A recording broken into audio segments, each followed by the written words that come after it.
Mama! Ano? Tcharan! Aso! Ano yung mga taihi niya? Sino maglilinis? Ako pa? Brief mo nga, di mo malabhan. Grabe siya. Ako nga bahala, ako maglilinis. Dali, try mo siya hawak, ano? Ayoko! Arte, Sige na, magbibis muna ako, Una, kaya. Okay na, tapos na ako magbihis. Una, kaya.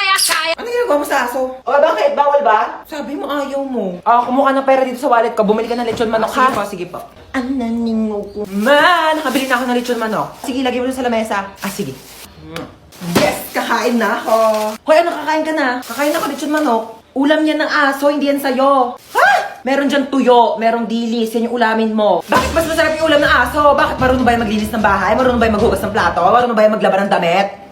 Malamang hindi. Aso lang to Siyempre marunong to tumahol. Bakit? Marunong din naman ako tumahol, Ano?